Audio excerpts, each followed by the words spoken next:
Derrière le masque, avec les soignants en Normandie. Clara Savary est infirmière depuis 6 ans à l'hôpital Saint-Martin de Caen. Début avril, elle fait partie des premiers soignants volontaires de l'établissement à être partis en renfort en région parisienne. La soignante de 28 ans, habituée à travailler en journée, prête main forte à l'équipe de nuit de l'hôpital du Blanc-Ménil en Seine-Saint-Denis. Une expérience intense d'une semaine qui a renforcé sa vocation. Moi, je me trouvais un petit peu inutile ici. Quand on entendait que nos collègues d'autres régions étaient vraiment en difficulté, que leur personnel était de moins en moins présent à cause de certains arrêts, etc. Et que nous, ici, on était presque à prendre des jours parce qu'il n'y avait plus assez d'activité et qu'on n'avait pas cette vague qu'on attendait, j'ai pas trop réfléchi. Alors d'autant plus que moi, je suis aussi sur un autre projet en parallèle qui est partir en humanitaire dans les années qui viennent. Donc voilà, ça allait un petit peu aussi avec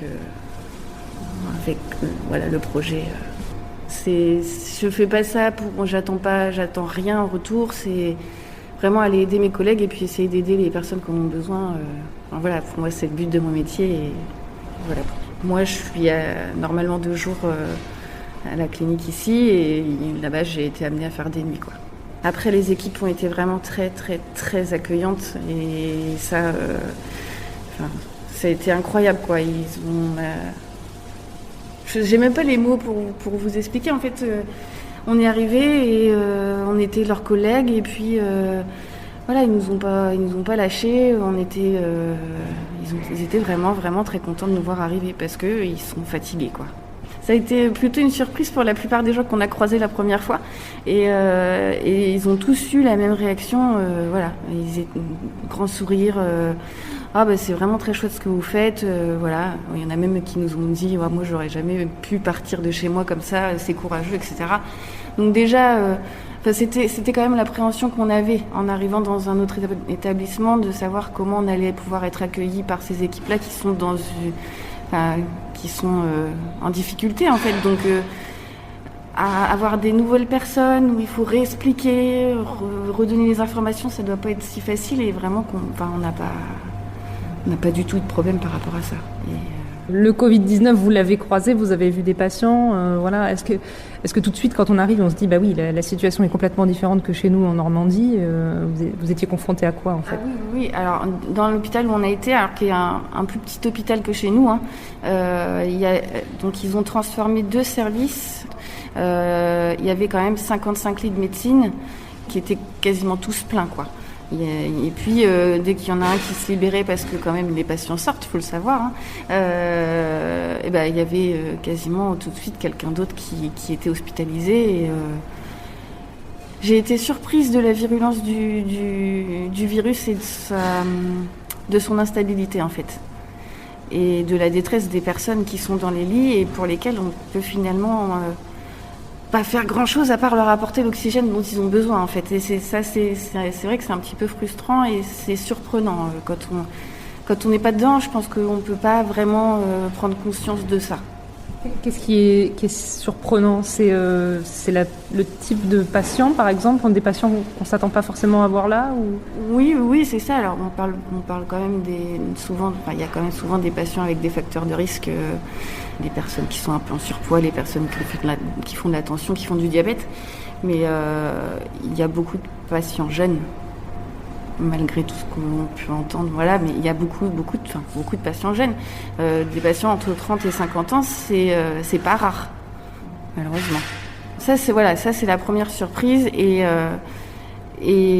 la symptomatologie des patients est aussi, ils cherchent leur respiration, ils toussent à longueur de temps à s'en faire mal dans la poitrine, ils dorment tout le temps, ils sont complètement fatigués, ils passent toute leur journée dans leur lit avec plus ou moins de température et en fait voilà, c'est que nous à part traiter les symptômes et faire baisser la température et puis augmenter l'oxygène si besoin, il y a pas beaucoup d'autres solutions, donc c'est difficile de se retrouver comme ça à pas pouvoir faire plus, en fait. Il y a quand même quelques patients qui sont étiquetés comme non réanimables et donc ça veut dire que ces gens-là on les intubera pas Il y en a pas, il y en a pas beaucoup, hein, mais il y en a quand même quelques-uns. Et ces gens-là, quand on arrive au maximum de l'oxygène qu'on peut leur donner par le masque, et que quand même la saturation commence à diminuer, c'est là où on arrive dans des grosses angoisses, d'autant plus la nuit. Et là, on est un peu démunis parce que encore une fois, on peut rien faire. Qu'est-ce qui fait tenir dans ces cas-là quand on est professionnel? C'est l'équipe qui est autour?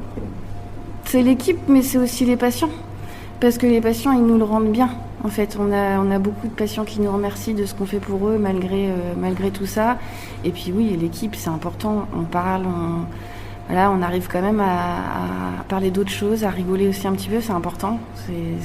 C'est même presque vital pour nous parce que si on n'arrive pas à décompresser un petit peu de temps en temps, je sais pas comment. Alors moi, j'ai été qu'une semaine, mais comment eux pourraient tenir sur le long terme en fait. Parce que là, on parle quand même ils sont pas sortis de l'auberge, quoi.